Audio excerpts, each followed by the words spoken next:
Hi hello ನಮಸ್ಕಾರ. ನಾನು ಅಭಿಷೇಕ್ ಶೃಂಗೇರಿ. ಇವತ್ತು ನಮ್ಮ ಜೊತೆ ಯುವ ಕಾಂಗ್ರೆಸ್ನಿಂದ ಬೆಳೆದು ಬಂದು ಯುವ ಕಾಂಗ್ರೆಸ್ನ ರಾಜ್ಯದಲ್ಲೂ ಕೂಡ ಕೆಲವು ಜವಾಬ್ದಾರಿಗಳನ್ನು ನಿರ್ವಹಿಸಿ, ಜೊತೆಗೆ ಉಡುಪಿ ವಿಧಾನಸಭಾ ಕ್ಷೇತ್ರದ ಪ್ರಚಾರ ಸಮಿತಿ ಜವಾಬ್ದಾರಿಯನ್ನು ಕೂಡ ಅತ್ಯಂತ ಯಶಸ್ವಿಯಾಗಿ ನಿರ್ವಹಿಸಿ, ಹಲವಾರು ಜವಾಬ್ದಾರಿಗಳನ್ನ ಅತ್ಯಂತ ಯಶಸ್ವಿಯಾಗಿ ನಿರ್ವಹಿಸುತ್ತಾ ನೀತಿ ಸಂಶೋಧನಾ ತರಬೇತಿಯನ್ನು ಕೆಪಿಸಿಸಿ ಅದರ ಕೋಆರ್ಡಿನೇಟರ್ ಆಗಿಯೂ ಕೂಡ ಸೇವೆಯನ್ನು ಸಲ್ಲಿಸ್ತಾ, ಜೊತೆಯಲ್ಲಿಯೇ ಎಐಸಿಸಿಯ ಸದಸ್ಯರಾಗಿಯೂ ಕೂಡ ಸೇವೆಯನ್ನು ಸಲ್ಲಿಸಿರುವಂತಹ ಉಡುಪಿ ಜಿಲ್ಲೆಯ ಕಾಂಗ್ರೆಸ್ ಪಕ್ಷದ ಅತ್ಯಂತ ನಿಷ್ಠಾವಂತ ಕಾರ್ಯಕರ್ತರು ಯುವ ಕಾಂಗ್ರೆಸ್ನ ಬೆಳೆದು ಬಂದು ನಿರಂತರವಾಗಿ ಪಕ್ಷ ಸಂಘಟನೆಯಲ್ಲಿ ತೊಡಗಿಸಿಕೊಂಡು, ಜೊತೆಗೆ ಸೆಕ್ಯುಲರ್ ಹೋರಾಟದಲ್ಲಿಯೂ ಕೂಡ ನಿರಂತರವಾಗಿ ತೊಡಗಿಸಿಕೊಂಡಿರುವಂತಹ ಶ್ರೀಯುತ ಅಮೃತ್ ಶೆಣೈ ಪಿ ನಮ್ಮ ಜೊತೆ ಇದ್ದಾರೆ. ಸರ್, ಕಾರ್ಯಕ್ರಮಕ್ಕೆ ಆತ್ಮೀಯ ಸ್ವಾಗತ. ಸರಿಯಾಗಿದ್ದೀರಾ? ಚೆನ್ನಾಗಿದೆ. ಅಮೃತ್ ಶೆಣೈ ಅವರೇ, ನಾನು ಮೊದಲಿಗೆ ಈಗ ಇರುವಂತ ಇದ್ರು ಸಂಘಟನೆ ಇದಕ್ಕಿಂತ ಮುಂಚಿತವಾಗಿ ನೀವು ಯುವ ಕಾಂಗ್ರೆಸ್ನಿಂದ ಬೆಳೆದು ಬಂದಂತವ್ರು, ರಾಜಕೀಯವಾಗಿ ಯುವ ಕಾಂಗ್ರೆಸ್ನಿಂದ ಬಂದಂತವ್ರು. ಆ ಒಂದು ದಿನಗಳನ್ನ ಮೆಲುಕು ಹಾಕಿ ನೋಡಿದ್ರೆ, ಪ್ರಾರಂಭಿಕ ಹಂತದಲ್ಲಿ ಯುವ ಕಾಂಗ್ರೆಸ್ಗೆ ನೀವು ಬಂದಂತದ್ದು ಸಂಘಟನೆಯ ದಿನಗಳನ್ನ ಈ ದಿನಕ್ಕೆ ಮೆಲುಕು ಹಾಕಿ ನೋಡಿದ್ರೆ ಹೇಗನ್ಸುತ್ತೆ? ಆ ಕಾಲಘಟ್ಟದಲ್ಲಿ ಬೇರೆ ವಾತಾವರಣ ಇತ್ತು, ಈ ಕಾಲಘಟ್ಟ ಬೇರೆ. ನಾನು ಹೇಳುವಂಥದ್ದು 2008-09 ನಮ್ಮದು ಯುವಕರ ತಂಡ ಬಹಳ ಬಲಿಷ್ಠವಾಗಿತ್ತು ಉಡುಪಿ ಜಿಲ್ಲೆಯಲ್ಲಿ. ಹಾಗೂ ಕೃಷ್ಣ ಬೈರೇಗೌಡರು ರಾಜ್ಯಾಧ್ಯಕ್ಷರಾಗಿದ್ದಾಗ ನನಗೆ ಅವರ ಸಮಿತಿಯ ಕಾರ್ಯದರ್ಶಿ ಮಾಡಿ ಉತ್ತರ ಕನ್ನಡ ಉಸ್ತುವಾರಿಯನ್ನು ಕೂಡ ನೀಡಿದ್ರು. ಆಗ ರಾಜ್ಯಾಧ್ಯಕ್ಷರು ರಾಜ್ಯದಾದ್ಯಂತ ಸಂಚಾರ ಮಾಡಿ ದಿನನಿತ್ಯ ಎಂಬಂತೆ ನಾವು ಅಂದಿನ ಬಿಜೆಪಿಯ ಶಾಸಕರುಗಳ ಒಂದು ಭ್ರಷ್ಟಾಚಾರ ಅಥವಾ ಬೇರೆ ಬೇರೆ ವೈಫಲ್ಯಗಳ ವಿರುದ್ಧ, ಅಥವಾ ಬಿಜೆಪಿ ಸರ್ಕಾರಗಳ ವಿರುದ್ಧ, ಅಥವಾ ಯಾವುದಾದ್ರೂ ಬಿಜೆಪಿಯವರು ಮಾಡಿದಂತಹ ತಪ್ಪುಗಳ ವಿರುದ್ಧ ನಿರಂತರವಾದಂತಹ ಪ್ರತಿಭಟನೆ ಹೋರಾಟಗಳನ್ನು ಆ ಕಾಲದಲ್ಲಿ ನಾವು ಮಾಡ್ತಿದ್ವಿ. ಆ ಕಾಲದಲ್ಲಿ ಇಷ್ಟೆಲ್ಲ ಸೋಷಿಯಲ್ ಮೀಡಿಯಾ ಎಲ್ಲ ಇರಲಿಲ್ಲ. ಆದ್ರೆ ನಮ್ಮ ಜೊತೆ ಇದ್ದವರು, ನನ್ನ ಜೊತೆ ಸಹೋದ್ಯೋಗಿಯಾಗಿ ಕೆಲಸ ಮಾಡಿದವರು ಅನೇಕ ಜನ MLA ಗಳು, ಮಂತ್ರಿಗಳು, ಈಗ ಪ್ರಿಯಾಂಕ್ ಖರ್ಗೆ ಇರ್ಬೋದು, ರಿಜ್ವಾನ್ ಅರ್ಷದ್, ಕೃಷ್ಣ ಬೈರೇಗೌಡ, ಇಲ್ಲ ಒಂದು ಪಕ್ಷದಲ್ಲಿ ದೊಡ್ಡ ದೊಡ್ಡ ಹುದ್ದೆಗಳಲ್ಲಿ MLC ಗಳೆಲ್ಲ ಆಗಿದ್ದಾರೆ. ನನಗೂ ಕೂಡ ಪಕ್ಷ ಅನೇಕ ಜವಾಬ್ದಾರಿಗಳನ್ನು ನೀಡಿತ್ತು. ಅದೊಂದು ಬೇರೆ ರೀತಿಯ ಒಂದು ಅನುಭವ, ಅದೊಂದು ಒಳ್ಳೆ ಅನುಭವ. ಅಂದ್ರೆ ಸರ್, ನೀವೀಗ ಯುವ ಕಾಂಗ್ರೆಸ್ ನಿಂದ ಬೆಳೆದು ಬಂದಂತದ್ದು ಇವತ್ತು ರಾಜಕೀಯ ಮಾಡಕ್ಕೆ ನಿಮ್ಗೆ ಎಷ್ಟು ಹೆಲ್ಪ್ಫುಲ್ ಆಗಿದೆ? ಒಂದು 15 ವರ್ಷಗಳ ಹಿಂದಿನ ರಾಜಕೀಯ ಬೇರೆ, ಈಗಿರುವಂತ ರಾಜಕೀಯನೇ ಬೇರೆ. ನೀವು ಯುವ ಕಾಂಗ್ರೆಸ್ ನಿಂದ ಬೆಳೆದು ಬಂದಿರುವಂತದ್ದು ಈಗ ಯಾವ ರೀತಿಯಾಗಿದೆ ರಾಜಕೀಯ? ರಾಜಕೀಯ ಅಂದ್ರೆ ಎರಡು ರೀತಿಯ ಜನಗಳು ಇರ್ತಾರೆ. ಒಂದು ನನಗೇನಾದ್ರೂ ಹುದ್ದೆ ಸಿಗ್ಬೇಕು, ನನಗೇನಾದ್ರೂ ಜವಾಬ್ದಾರಿ ಸಿಗ್ಬೇಕು, ನಾನು ಮಿಂಚಬೇಕು, ನಾನು ಗುರುತಿಸ್ಕೊಳ್ಬೇಕು, ಇಷ್ಟೆಲ್ಲ ನಾನು ಪಕ್ಷಕ್ಕೆ ಕೆಲಸ ಮಾಡಿದ್ದೇನೆ, ನನ್ಗೇನಾದ್ರೂ ಸಿಗ್ಬೇಕು ಎಂಬ ಒಂದು ವರ್ಗ ಕಾಂಗ್ರೆಸ್ ನಲ್ಲಿ ನಾನು ಹೇಳೋದು. ಇನ್ನೊಂದು ವರ್ಗ ಜಾತ್ಯತೀತ ಸಿದ್ಧಾಂತ ಉಳಿಬೇಕು, ಕೋಮುವಾದಿ ಸರ್ಕಾರಗಳಿಂದ ಈ ದೇಶದ ಜನರಿಗೆ ಮುಕ್ತಿ ಕೊಡಬೇಕು, ನರೇಂದ್ರ ಮೋದಿ ಅವರ ವೈಫಲ್ಯಗಳಿಂದ ಜನ ತತ್ತರಿಸಿ ಹೋಗ್ತಾ ಇದ್ದಾರೆ, ಒಂದು ತುಂಬಾ ಒಂದರ ಮೇಲೆ ಒಂದು ಬ್ಲೆಂಡರ್ಸ್ ಅವ್ರು ಮಾಡ್ತಾ ಇರುವಂತಹ ಸಂದರ್ಭದಲ್ಲಿ ಪೋಸ್ಟ್ ಗೀಸ್ಟ್ ಹೇಳಿ ಕೂತ್ಕೊಳ್ಬಾರ್ದು, ಒಂದು ಆಕ್ಟಿವಿಸಮ್ ಮೆಂಟಾಲಿಟಿ ಅಂದ್ರೆ ಒಂದು ಹೋರಾಟಗಾರ ಚಳವಳಿಗಾರರ ಒಂದು ಮಾನಸಿಕತೆಯನ್ನ ನಾವು ಪ್ರದರ್ಶನ ಮಾಡುತ್ತಾ ಕಾಂಗ್ರೆಸ್ ಅನ್ನ ಗಟ್ಟಿ ಮಾಡಬೇಕು. ನೀವೀಗ ಎರಡು ಹೇಳಿದ್ರಿ, ಇವು ಎರಡರಲ್ಲಿ ಅಮೃತ್ ಶೆಣೈ ಪಿ ಅವರು ಯಾವುದಕ್ಕೆ ಹೆಚ್ಚು ಒತ್ತುವನ್ನು ಕೊಡ್ತಾರೆ? ನಾನು ಎರಡನೇ ಕ್ಯಾಟಗರಿ. ನೀವು ಅದು ಹೇಳಿದ್ರಲ್ಲ ರಾಜಕೀಯದಲ್ಲಿ ಏನೋ, ಅದಕ್ಕೆ ನಾನು ಅಂತ ರಾಜಕೀಯ ಅಂದ್ರೆ ನನ್ನ ಪ್ರಕಾರ ಸ್ಥಾನಮಾನ ಗಳಿಸುವಂತ ರಾಜಕೀಯ ಅಲ್ಲ. MLA ಆಗೋದು, MP ಆಗೋದು, ಅದು ನಮ್ಮ ಹಣೆಯಲ್ಲಿ ಬರೆದ್ರೆ ಆಗ್ತದೆ, ನಮ್ಗೆ ಯೋಗ್ಯತೆ ಇದ್ರೆ ಅದು ನಾವು ಆಗ್ತೇವೆ, ಹುಡುಕಿ ಬರ್ತದೆ. ಹೋರಾಟ ಮಾಡ್ಲಿಕ್ಕೆ ಸ್ಥಾನ ಬೇಕೇಳಿಲ್ಲ. ಈಗಿನ ದಿನದಲ್ಲಿ ನಮ್ಮ ಸರ್ಕಾರ ಉಂಟು, ಕಾಂಗ್ರೆಸ್ ಸರ್ಕಾರ ಉಂಟು. ಯಾವುದೇ ಒಂದು ಇಲಾಖೆಯಿಂದ ಜನರಿಗೆ ಏನಾದ್ರೂ ಕೆಲಸ ಆಗ್ಬೇಕಿದ್ರೆ ನನಗೆ ಹುದ್ದೆ ಬೇಕೇಳಿಲ್ಲ, ನಾನು MLA ಅಲ್ದಿದ್ರು ನಾನು ಮಂತ್ರಿಗಳ ಹತ್ರ ನೇರ ಹೋಗಿ ಮಾಡುವ ಸಾಧ್ಯತೆ ಅಥವಾ ನನಗೆ ಧೈರ್ಯ ಸಾಮರ್ಥ್ಯ ಯಾಕೆ ಉಂಟು ಹೇಳಿದ್ರೆ, ನನ್ನ ಜೊತೆ ಪಕ್ಷಕ್ಕೆ ದುಡಿದವರೇ ಈಗೆಲ್ಲ ತುಂಬಾ ಜನ ಮಂತ್ರಿಗಳಾಗಿ ಅಲ್ಲಿ ಇದ್ದಾರೆ. ಅದೊಂದು ಲಾಭ, ಅಂದ್ರೆ ಅದೊಂದು ನನಗೆ ಒಂದು ಹಿಂದಿನಿಂದ ಬಂದ ಕಾರಣ, ಅದೊಂದು ಪ್ರಿವಿಲೇಜ್. ನನಗೆ ಎಲ್ರಿಗೂ ಆ ಶಕ್ತಿ ಇರೋದಿಲ್ಲ. ಓಕೆ ಸರ್, ಈಗ ನೀವು ಹೇಳಿದ್ರಿ ಸೆಕ್ಯುಲರ್ ಸಿದ್ಧಾಂತ ಅಥವಾ ಆಕ್ಟಿವಿಸ್ಟ್ ಇದ್ರಲ್ಲಿ ನೀವು ಹೆಚ್ಚಿನ ಆಸಕ್ತಿಯನ್ನು ಮಾತ್ರ ನೀವು ಹೇಳಿದ್ರಿ. ಅಂದ್ರೆ ಸೆಕ್ಯುಲರ್ ಸಿದ್ಧಾಂತದ ಬಗ್ಗೆ ಅಮೃತ್ ಶೆಣೈ ಅವರಿಗೆ ಯಾಕೆ ಅಷ್ಟೊಂದು ಆಸಕ್ತಿ? ಅಂದ್ರೆ ನಾನು ನನ್ನ ಯೌವನದಲ್ಲಿ 2002-03 ಈ ಸಂದರ್ಭದಲ್ಲಿ ಇಲ್ಲೆಲ್ಲ ಕೇಸರಿ ಬಾವುಟ ಹಾಕಿ, ಕೇಸರಿ ಹಿಂದುತ್ವ, ಹಿಂದೂ ಗರ್ಜನೆ ಅಂತೆಲ್ಲ ಹೇಳಿ ಧಾರ್ಮಿಕವಾಗಿ ಅಲ್ಪಸಂಖ್ಯಾತರು ಎಂಬ ಏಕೈಕ ಕಾರಣಕ್ಕೆ ಒಂದು ವರ್ಗದ ಜನರಿಗೆ ಅವಮಾನ ಮಾಡುವುದು, ಹಲ್ಲೆ ಮಾಡುವುದು, ಕೊಲೆಗಳನ್ನು ಮಾಡುವುದು, ಒಂದು ಉನ್ಮಾದದ ವಾತಾವರಣ ಈ ಕರಾವಳಿ ಭಾಗದಲ್ಲಿ ಸೃಷ್ಟಿ ಆಗ್ತಾ ಹೋಯ್ತು. ಆಮೇಲೆ ಅದು ಬೇರೆ ಬೇರೆ ಭಾಗಕ್ಕೆ ಬಂತು, ನಿಮ್ಮ ಚಿಕ್ಕಮಗಳೂರು ಜಿಲ್ಲೆಗೂ ಬಂತು, ಮತ್ತೆ ದೇಶದಾದ್ಯಂತ ಈಗ ಭಾರತದ ಉತ್ತರ ಭಾಗದಲ್ಲಿ ಅನೇಕ ರಾಜ್ಯಗಳಲ್ಲಿ ಇವತ್ತು ಅಂತ ವಾತಾವರಣ. ಮೊನ್ನೆ ಕ್ರಿಸ್ಮಸ್ ಆಚರಣೆಯಲ್ಲೂ ನಾವು ನೋಡಿದ್ದೇವೆ. ಸೊ ಇದು ದೇಶಕ್ಕೆ ಒಳ್ಳೇದಲ್ಲ. ನಾವೆಲ್ಲರೂ ಮನುಷ್ಯರು, ಅರ್ಜಿ ಹಾಕಿ ಹುಟ್ಟುವುದಿಲ್ಲ. ಮತ್ತೆ ಭಾರತೀಯರು ನಾವು, ಹಿಂದೂ ಆಗ್ಲಿ, ಮುಸ್ಲಿಂ ಆಗ್ಲಿ, ಕ್ರಿಶ್ಚಿಯನ್ ಆಗ್ಲಿ, ಅದು ಅವರವರ ವೈಯಕ್ತಿಕ. ಅದು ಅವ್ರ ಮನೆಯಲ್ಲಿ ಅವ್ರೇನು ಧರ್ಮ ಆಚರಣೆ ಮಾಡ್ತಾರೆ, ಅದು ಅವರ ವೈಯಕ್ತಿಕ. ಸಾರ್ವಜನಿಕವಾಗಿ ಅವರು ಭಾರತೀಯರು. ಆದ್ರೆ ಓಟಿನ ಲಾಭಕ್ಕೋಸ್ಕರ, ಚುನಾವಣೆಯಲ್ಲಿ ಗೆಲ್ಲಿಕ್ಕೋಸ್ಕರ ಕಳೆದ 30 ವರ್ಷದಿಂದ ಬಿಜೆಪಿಯವರು ಇದು ಹಿಂದೂ ರಾಷ್ಟ್ರ, ಇಲ್ಲಿ ಹಿಂದೂ ಧರ್ಮಕ್ಕೆ ಅಪಾಯ ಇದೆ ಅಂತೆಲ್ಲ ಸುಳ್ಳನ್ನ ಹರಡಿಸಿ ಅಮಾಯಕ ಜನರ ಮೇಲೆ ಹಲ್ಲೆ ಮಾಡ್ತಾ ಇದ್ದಾರೆ. ಅವರ ಆಚರಣೆಗಳಿಗೆ ತೊಂದರೆ ಕೊಡ್ತಾ ಇದ್ದಾರೆ, ಅವರ ಆಹಾರ ಪದ್ಧತಿಗಳಿಗೆ ತೊಂದರೆ ಕೊಡ್ತಾ ಇದ್ದಾರೆ. ಹಾಗಾಗಿ ಅದನ್ನ ವಿರೋಧಿಸುವುದು ಭಾರತೀಯನಾಗಿ ನನ್ನ ಧರ್ಮ ಅಂತ ನಾನು ತಿಳ್ಕೊಂಡಿದ್ದೆ. ಓಕೆ, ಅಂದ್ರೆ ಇಲ್ಲಿ ಈಗ ಉಡುಪಿ ಜಿಲ್ಲೆ ಅಂತ ಬಂದಾಗ ಬಿಜೆಪಿ ಒಂದು ರೀತಿಯಲ್ಲಿ ಅದು ಕರಾವಳಿ ಭಾಗ ಅಂತ ವಿಭಜಿತ ದಕ್ಷಿಣ ಕನ್ನಡ ಆಗಿರ್ಬೋದು, ಉಡುಪಿಯಲ್ಲಿ ಆ ಒಂದು ರೀತಿಯಲ್ಲಿ ಬಿಜೆಪಿ ತನ್ನ ಭದ್ರಕೋಟೆಯನ್ನಾಗಿ ಮಾಡಿಕೊಂಡಿರುವಂತದ್ದು.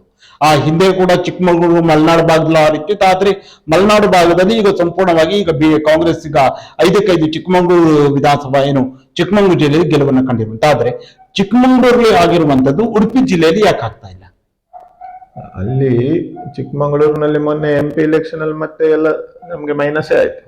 23ರಲ್ಲಿ ನಾವು 5 MLA ಗೆದ್ರು, 24ರಲ್ಲಿ ನಡೆದಂತ MP ಎಲೆಕ್ಷನ್ ಅಲ್ಲಿ ಯಾವ್ದು ಕ್ಷೇತ್ರದಲ್ಲಿ ಲೀಡ್ ಇದ್ದಾಗೆ ನನ್ಗೆ ತೋರ್ತಾ ಇಲ್ಲ ಅಲ್ವಾ? ಯಾವ ಕ್ಷೇತ್ರದಲ್ಲೂ ಕಾಂಗ್ರೆಸ್ ಲೀಡ್ ಬರ್ಲಿಲ್ಲ.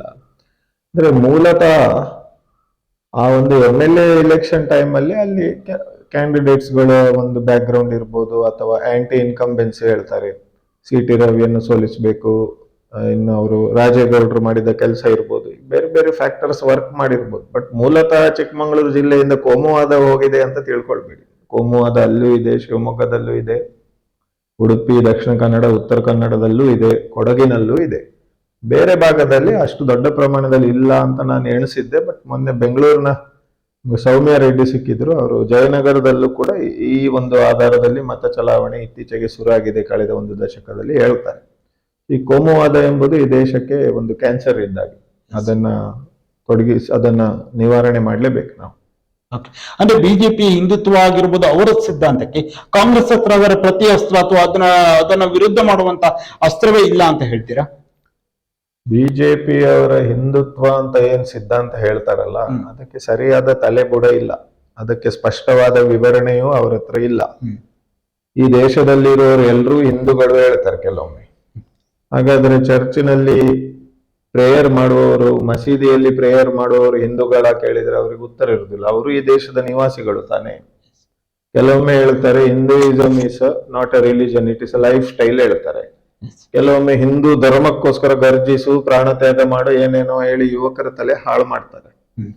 ಮೂಲತಃ ಭಾರತೀಯ ಜನತಾ ಪಕ್ಷ, ಕೇಂದ್ರ ಸರ್ಕಾರ ಹಿಂದುತ್ವ ಮತ್ತು ಧಾರ್ಮಿಕ ವಿಚಾರಗಳನ್ನ ಜನರ ಎದುರಿಗೆ ಇಟ್ಟು ವ್ಯಾಪಕವಾದಂತಹ ಭ್ರಷ್ಟಾಚಾರ, ಈ ಎಲ್ಲ ದೇಶದ ಸಾರ್ವಜನಿಕ ಆಸ್ತಿಗಳನ್ನ ಖಾಸಗಿಯವರಿಗೆ ಕೊಡುವಂಥದ್ದು, ಬೇರೆ ಬೇರೆ ದೇಶಗಳ ಎದುರು ನಮ್ಮ ಸಾರ್ವಭೌಮತ್ವವನ್ನೇ ಕಾಂಪ್ರಮೈಸ್ ಮಾಡಿರುವಂಥದ್ದು, ಅಮೆರಿಕದ ಎದುರಿರ್ಬೋದು, ಈ ತರ ಎಲ್ಲ. ಮೂಲತಃ ಅವರು ಭ್ರಷ್ಟಾಚಾರ ಮಾಡುವಾಗ ಅವರಿಗೊಂದು ಗುರಾಣಿ ಬೇಕು, ಹಿಂದೂ ಧರ್ಮ ಹೇಳಿ. ನಿಜವಾಗಿ ಅವರು ಧಾರ್ಮಿಕವಾಗಿ ದೇವರನ್ನು ನಂಬುವ ವ್ಯಕ್ತಿಗಳು ಅಂತೂ ಖಂಡಿತ ಅಲ್ಲ. ಅಂತ ವ್ಯಕ್ತಿಗಳನ್ನ ನೀವು ಕಾಂಗ್ರೆಸ್ ನಲ್ಲಿ ಆದ್ರೂ ಜಾಸ್ತಿ ನೋಡ್ಬೋದು. ಹಾಗಾಗಿ ನೀವು ಕೇಳಿದ ಪ್ರಶ್ನೆ, ಸೆಕ್ಯುಲರ್ ಎಂಬ ಸಿದ್ಧಾಂತ ಇದೆ, ಖಂಡಿತ ಇದೆ. ಅದು ಯಾವ ಕಾಲಕ್ಕೂ ಸಾರ್ವಕಾಲಿಕ ಶ್ರೇಷ್ಠ ಸಿದ್ಧಾಂತ. ಆದ್ರೆ ಜವಾಹರ್ಲಾಲ್ ನೆಹರೂರಿಂದ ಹಿಡಿದು ಡಾಕ್ಟರ್ ಮನಮೋಹನ್ ಸಿಂಗ್ ತನಕ ಈ ದೇಶದ ಚುಕ್ಕಾಣಿ ಹಿಡಿದಂತಹ ಕಾಂಗ್ರೆಸ್ ಮುಖಂಡರುಗಳು ಪಕ್ಷವನ್ನ ಸೈದ್ಧಾಂತಿಕವಾಗಿ ಬೆಳೆಸುವುದರಲ್ಲಿ ವಿಫಲ ಆಗಿದೆ. ಸರ್ಕಾರ ಒಳ್ಳೆ ನಡೆಸಿದ್ದಾರೆ. ಯಾವ ಕಾಲಘಟ್ಟದಲ್ಲೂ ನೀವು ನೋಡಿದ್ರೆ, ಎಸ್ಪೆಷಲಿ ಡಾಕ್ಟರ್ ಮನಮೋಹನ್ ಸಿಂಗ್ ರವರ ಸರ್ಕಾರಕ್ಕೆ ಕಾಂಪಿಟೇಷನ್ ಕೊಡುವ ಸರ್ಕಾರವೇ ಇಲ್ಲ ಹೇಳ್ಬೋದು. ಮಾಹಿತಿ ಹಕ್ಕು ಕಾಯ್ದೆ, MNREGA, food security bill, RTI ಅದು ಹೇಳಿದೆ, ಸಾರಿ, ಈ ತರ ಬೇರೆ ಬೇರೆ ಬೇರೆ ಬೇರೆ ಕ್ರಾಂತಿಕಾರಿ ಕಾನೂನುಗಳನ್ನು ಕೊಟ್ಟಂತ ಮನಮೋಹನ್ ಸಿಂಗ್ ಸರ್ಕಾರ 44 MP ಗೆದ್ದದು. ಅಂದ್ರೆ ನಾವು ಪಕ್ಷ ಸಂಘಟನೆ ಮಾಡ್ಲಿಲ್ಲ. ಬಿಜೆಪಿಯಲ್ಲಿ ಎಂಥದೇ ಭಿನ್ನ ಮತ ಇರ್ಲಿ, ಎಂಥದೇ ಇರ್ಲಿ, ಹಿಂದುತ್ವ ಹೇಳಿ RSS ನವರು ಕೋಲ್ ಹಿಡಿದ್ರೆ ಅವರೆಲ್ಲ ಒಂದಾಗ್ತಾರೆ. ಬಟ್ ಕಾಂಗ್ರೆಸ್ ನಲ್ಲಿ ಅಂತ ಒಂದು ಬೈಂಡಿಂಗ್ ಫೋರ್ಸ್, ಕಾಂಗ್ರೆಸ್ ನಲ್ಲಿ ಆ ಒಂದು ಒಗ್ಗಟ್ಟಿನ ಶಕ್ತಿ ಇಲ್ಲ. ಐಡಿಯಾಲಜಿ ಇಲ್ಲ. ಒಗ್ಗಟ್ಟನ್ನ ಮೂಡಿಸ್ಲಿಕ್ಕೆ ಒಂದು ಐಡಿಯಾಲಜಿ, ಒಂದು ಬ್ಯಾನರ್ ಬೇಕು. ನಾವು ಸೆಕ್ಯುಲರಿಸಂ ಹೇಳಿದ್ರೆ ಎಲ್ಲರೂ ಒಟ್ಟಾಗುವಂತ ವಾತಾವರಣ ಇಲ್ಲ. ನಾನು ಸೆಕ್ಯುಲರಿಸಂ ಇದ್ರದ್ದು ಕೇಳ್ತೀನಿ. ಉಡುಪಿ ಕರಾವಳಿ ಭಾಗದಲ್ಲಿ ಸೆಕ್ಯುಲರಿಸಂ ಸಿದ್ಧಾಂತ ಯಾವುದೇ ಕಾರಣಕ್ಕೂ ರಾಜಕೀಯವಾಗಿ ವರ್ಕೌಟ್ ಆಗಲ್ಲ, ಹೌದಾ? ಸೆಕ್ಯುಲರಿಸಂ ಸಿದ್ಧಾಂತ ಸರಿಯಾಗಿ ಮತದಾರರಿಗೆ ಅರ್ಥ ಆದ್ರೆ ವರ್ಕೌಟ್ ಆಗ್ತದೆ. ಅರ್ಥ ಮಾಡಿಸುವಲ್ಲಿ ಕಾಂಗ್ರೆಸ್ ಪಕ್ಷದ ನಾಯಕರುಗಳಾಗಿರ್ಬೋದು, ಕಾರ್ಯಕರ್ತಗಳು ಸಂಪೂರ್ಣ ಫೇಲ್ಯೂರ್ ಆಗಿದ್ದಾರೆ. ಕಾರ್ಯಕರ್ತರಲ್ಲ ಪಾಪ, ಅವರಿಗೆ ನಾಯಕರು ಹೇಳಿಕೊಡ್ಬೇಕಿತ್ತು. ನಾಯಕರೇ ಫೇಲ್ ಆಗಿದ್ದಾರೆ. ನಾಯಕರು ಫೇಲ್ಯೂರ್ ಆಗಿದ್ದಕ್ಕೆ ಈ ಪರಿಸ್ಥಿತಿ ಬಂದಿರುವಂತದ್ದು. ಖಂಡಿತ. ಜಾತ್ಯತೀತ ಸಿದ್ಧಾಂತ ಅಂದ್ರೆ ಏನು? ಈ ದೇಶದಲ್ಲಿ ಧರ್ಮವನ್ನ ನಾವು ಎಲ್ಲಿಡ್ಬೇಕು, ಧಾರ್ಮಿಕ ವಿಚಾರಗಳಿಗೆ ಬೌಂಡ್ರಿ ಏನು, ಯಾವ ಸೀಮೆಯೊಳಗೆ ಅದನ್ನ ಆಚರಣೆ ಮಾಡ್ಬೇಕು. ನೋಡಿ, ಈಗ ನಾಳೆ ರಾಮನವಮಿ, ಇವತ್ತು ಕೂಡ ಇರ್ಬೇಕು. ಮಸೀದಿ ಒಳಗೆ ಡಿಜೆ ಹಾಕಿ ಕುಡ್ದದ್ ನಾಳೆ ವಿಡಿಯೋ ಸಿಗ್ತದೆ. ರಾಮನ ನವಮಿಯನ್ನ ನಾವು ಹಿಂದೂ ಧರ್ಮಗಳು ಮಸೀದಿ ಹೊರಗೆ ಡ್ಯಾನ್ಸ್ ಮಾಡಿ ಆಚರಣೆ ಮಾಡ್ಬೇಕಾ? ಇದೆಲ್ಲ ನಮ್ಮ ಜನರಿಗೆ ನಾವು ತಿಳಿ ಹೇಳ್ಬೇಕು. ಯುವಕರು ಅವರಂದ್ರೆ ಹೈ ಇರ್ತಾರೆ, ನಮ್ಮ ಹಾಗೆ ಅಲ್ಲ, ಹಾಟ್ ಬ್ಲಡ್ ಮತ್ತೆ ಹೈ ಎನರ್ಜಿ ಇರ್ತದೆ. ಅವರಿಗೆ ಸ್ವಲ್ಪ ಧಾರ್ಮಿಕ ಅಮಲನ್ನ ಹಾಕಿದ ತಕ್ಷಣ ಮಂಗಗಳಾಗಿ ಮಾಡ್ತಾರೆ. ಅವರಿಗೆ ಸರಿಯಾಗಿ ಈ ನೆಲದ ಸಂಸ್ಕೃತಿ ಏನು, ಡೈವರ್ಸಿಟಿ, ಯೂನಿಟಿ ಇನ್ ಡೈವರ್ಸಿಟಿ, ಇಷ್ಟೆಲ್ಲ ವೈವಿಧ್ಯತೆ ಇದ್ರು ನಾವು ಒಂದೇ ತಾಯಿಯ ಮಕ್ಕಳಾಗಿ ಬದುಕಿ ಬಂದಿದ್ವಿ. ಅದು ಯಾಕೆ ಈಗ ಹಾಳಾಗಿದೆ? ಯಾಕೆ ಬಿಜೆಪಿ ಗೆಲ್ತಾ ಉಂಟು? ಯಾಕೆ ಕಾಂಗ್ರೆಸ್ಗೆ ವೋಟ್ ಹಾಕ್ಬೇಕು? ಸಂವಿಧಾನ ಅಂದ್ರೆ ಏನು? ಸಂವಿಧಾನಕ್ಕೆ ಏನ್ ಮಾನ್ಯತೆ ಇದೆ? ಇದನ್ನೆಲ್ಲ ನಾವು ಹೇಳ್ಬೇಕು. ಕಾಂಗ್ರೆಸ್ ಯಾವತ್ತೂ ಕೂಡ ಧರ್ಮ ವಿರೋಧಿ ಕೆಲಸ ಮಾಡ್ಲಿಲ್ಲ. ಓಕೆ, ಹಿಂದೂ ಧರ್ಮದ ಆಚರಣೆಗೆ ಕಾಂಗ್ರೆಸ್ ಸರ್ಕಾರಗಳಿಂದ ಯಾವ ತೊಂದರೆಯೂ ಇವತ್ತಿನ ತನಕ ಆಗ್ಲಿಲ್ಲ. ಹಿಂದೂ ಧರ್ಮದ ಕಾರ್ಯಕ್ರಮಗಳಿದ್ದ ಸಂದರ್ಭದಲ್ಲಿ ಹಬ್ಬ ಹರಿದಿನಗಳಲ್ಲಿ ಅತಿಯಾದ ರಿಸ್ಟ್ರಿಕ್ಷನ್ ಹಾಕಲ್ವಾ? ಅದೆಲ್ಲ ಬಿಜೆಪಿ ನಿಷೇಧ ಆಗಿರ್ಬೋದು, ಎಲ್ಲದಕ್ಕೂ ಉಂಟು ಡಿಜೆ ನಿಷೇಧ. ಹಿಂದೂ ಧರ್ಮಗಳಿಗಂತ ಎಲ್ಲ ಅದೆಲ್ಲ ಸುಪ್ರೀಂ ಕೋರ್ಟ್ ಕಾನೂನು ಕಾಂಗ್ರೆಸ್ ಮಾಡಿದ. ಸುಪ್ರೀಂ ಕೋರ್ಟ್ ನ ಆದೇಶ. ಸುಪ್ರೀಂ ಕೋರ್ಟ್ಗೆ ಗೌರವ ಕೊಡುವುದು ಕಾಂಗ್ರೆಸ್ ಮತ್ತು ಬಿಜೆಪಿ ಸರ್ಕಾರದ ಕರ್ತವ್ಯ. 10:30 ನಂತರ ಲೌಡ್ ಸ್ಪೀಕರ್ ಹಾಕ್ಬಾರ್ದು ಹೇಳಿ ಸುಪ್ರೀಂ ಕೋರ್ಟ್ ನ ಆದೇಶ ಉಂಟು. ದೇಶ ಭಾಷಣ ಮಾಡಬಾರ್ದು ಹೇಳಿ ಸುಪ್ರೀಂ ಕೋರ್ಟ್ ಇದ ಆದೇಶ. ಪೊಲೀಸರು ಸುಮೋಟೋ ಕೇಸ್ ಹಾಕ್ಬೋದು. ಸರ್ಕಾರದ ಪರ್ಮಿಷನ್ ಬೇಡ ಪೊಲೀಸರಿಗೆ. ಪ್ರೈಮಾ ಫೇಸಿ ಅಂದ್ರೆ ಮೇಲ್ನೋಟಕ್ಕೆ ಈ ವ್ಯಕ್ತಿಯ ಭಾಷಣ ಕೋಮು ಪ್ರಚೋದನೆ ಆಗ್ತದೆ, ಸಾರ್ವಜನಿಕ ಶಾಂತಿಗೆ ಭಂಗ ಉಂಟು ಮಾಡ್ತದೆ ಹೇಳಿ ಪೊಲೀಸರಿಗೆ ಅನಿಸಿದ ತಕ್ಷಣ ಆ ವ್ಯಕ್ತಿಯನ್ನು ಬಂಧಿಸಬಹುದು, ಕೇಸ್ ಹಾಕ್ಬೋದು. ಇದೆಲ್ಲ ಸುಪ್ರೀಂ ಕೋರ್ಟ್ ನ ಆದೇಶ. ಈ ದೇಶದ ವ್ಯವಸ್ಥೆಯನ್ನು ಮೊದಲು ಅರ್ಥ ಮಾಡ್ಕೊಳ್ಬೇಕು. ನ್ಯಾಯಾಂಗ ವ್ಯವಸ್ಥೆಯ ಪರಿಮಿತಿಗಳೇನು, ಸರ್ಕಾರದ ಇತಿಮಿತಿಗಳೇನು, ಸರ್ಕಾರಿ ಅಧಿಕಾರಿಗಳ ಇತಿಮಿತಿಗಳೇನು, ಪಾಲಿಸಿ ಮಾಡುವಂತಹ ಶಾಸಕಾಂಗ ಒಂದು ಸಭೆಗಳ ವಿಧಾನಸೌಧ, ವಿಧಾನಸಭೆ, ಸಂಸತ್ತು, ರಾಜ್ಯಸಭೆ, ಲೋಕಸಭೆ ಇದರ ಇತಿಮಿತಿಗಳೇನು, ಇದೆಲ್ಲ ನಾವು ಸರಿಯಾಗಿ ಜನರಿಗೆ ಹೇಳಿಕೊಡ್ಲಿಲ್ಲ. ಸೈನ್ಸ್ ಮತ್ತೆ ಮ್ಯಾಥಮೆಟಿಕ್ಸ್ ಇದೆಲ್ಲ ಶಾಲೆಯಲ್ಲಿ ಎಲ್ಲ ಕಲಿಸ್ತಾರೆ, ಆದ್ರೆ ಸರಿಯಾದ ಈ ದೇಶದ ಕಾನೂನು ವ್ಯವಸ್ಥೆಗಳನ್ನು ಕೂಡ ಕಲಿಸ್ಬೇಕು. ಓಕೆ ಸರ್, ಈಗ ನೀವೇ ನೀವು ಹೇಳ್ತಾ ಮಾತಾಡಿದ್ರಿ ಅವಾಗ ಆ ಪ್ರಿಯಾಂಕಾ ಖರ್ಗೆ ಅವರಾಗಿರ್ಬೋದು, ದಿನೇಶ್ ಗುಂಡೂರಾವ್, ಕೃಷ್ಣ ಬೈರೇಗೌಡ ಎಲ್ಲರೂ ಕೂಡ ಈ ಸಂಘಟನೆಯಲ್ಲಿ ಒಟ್ಟಾಗಿ ಇದ್ದಂಥವ್ರು. ಆ ಸಂದರ್ಭ ಅವರೆಲ್ಲರೂ ಕೂಡ ಶಾಸಕರಾಗಿ ಈಗ ಕೆಲವರು ರಾಜ್ಯಾಧ್ಯಕ್ಷರಾದ್ರು, ಸಚಿವರಾದ್ರು, ಎಲ್ಲ ಪ್ರಭಾವಿಯಾದ ಖಾತೆಗಳನ್ನು ಕೂಡ ನಿರ್ವಹಿಸ್ತಾ ಇದ್ದಾರೆ. ಎಲ್ಲಿ ಒಂದ್ ಕಡೆ ಬೇಜಾರು ಇದೆಯಾ ಅಂಬರೀಷ್ ಅವರಿಗೆ, ನನಗೆ ಚುನಾವಣೆಗೆ ಸ್ಪರ್ಧೆ ಮಾಡೋ ಅವಕಾಶವನ್ನ ಪಕ್ಷ ನೀಡಿಲ್ಲ ಅಥವಾ ಶಾಸಕರಾಗುವುದು ಬೇರೆ ಜವಾಬ್ದಾರಿ ನೀಡಿಲ್ಲ, ಏನಾದ್ರು ಮನಸ್ಸಿಗೆ ಏನಾದ್ರು ಬೇಜಾರಿರುವಂತ ಸಂಗತಿ ಇದಾವ? ಖಂಡಿತ ಇಲ್ಲ. ಅಂದ್ರೆ ಅದರಲ್ಲಿ ನಂದು ತಪ್ಪುಂಟು. ಈಗ ನಾನು ಆಗ ಹೇಳಿದಲ್ಲ, ಕೆಲವರು ಪಾಲಿಟಿಕ್ಸ್ ಅಂದ್ರೆ ಫುಲ್ ಟೈಮ್ ಅಷ್ಟು ಗಂಭೀರವಾಗಿ ಟಿಕೆಟ್ ತಗೊಳ್ಬೇಕು, ಅಧಿಕಾರ ಪಡಿಬೇಕು, ಅಥವಾ ಅದು ತಪ್ಪಂತ ನಾನು ಹೇಳುದಿಲ್ಲ. ನನ್ನ ಒಂದು ಒಟ್ಟಾರೆ ವ್ಯಕ್ತಿತ್ವದಲ್ಲಿ ಪಾಲಿಟಿಕ್ಸ್ ಕೂಡ ಒಂದು ಪಾರ್ಟ್. ಅಂದ್ರೆ ನಾನು ಅಷ್ಟು ಸೀರಿಯಸ್ ಆಗಿ ಅದನ್ನು ಪರ್ಸ್ಯೂ ಮಾಡ್ಲಿಲ್ಲ. ನನ್ಗೆ ಹೇಳ್ತಾರೆ, ನಿಮ್ಗೆ ಮೆರಿಟ್ ಉಂಟು, ಕೇಪಬಿಲಿಟಿ ಉಂಟು, ಈ ಸಲ ಟ್ರೈ ಮಾಡಿ, ಅದ್ ಮಾಡಿ, ಇದ್ ಮಾಡಿ ಎಲ್ಲ ಹೇಳ್ತಾರೆ. ನನಗೆ ಅಂತದೇನು ಅಂದ್ರೆ ನನ್ನ ಸ್ವಭಾವ ಅದು. ನನಗೆ ಅಷ್ಟು ಲಾಬಿ ಮಾಡೋದು ಅದೆಲ್ಲ ಗೊತ್ತಿಲ್ಲ. ಮತ್ತೆ ಅದಕ್ಕೆ ಬೇಕಾದಂತ ಹಣದ ವ್ಯವಸ್ಥೆ ಅದು ಇದೆಲ್ಲ ಬೇಕಲ್ಲ ಈಗಿನ ಕಾಲದಲ್ಲಿ.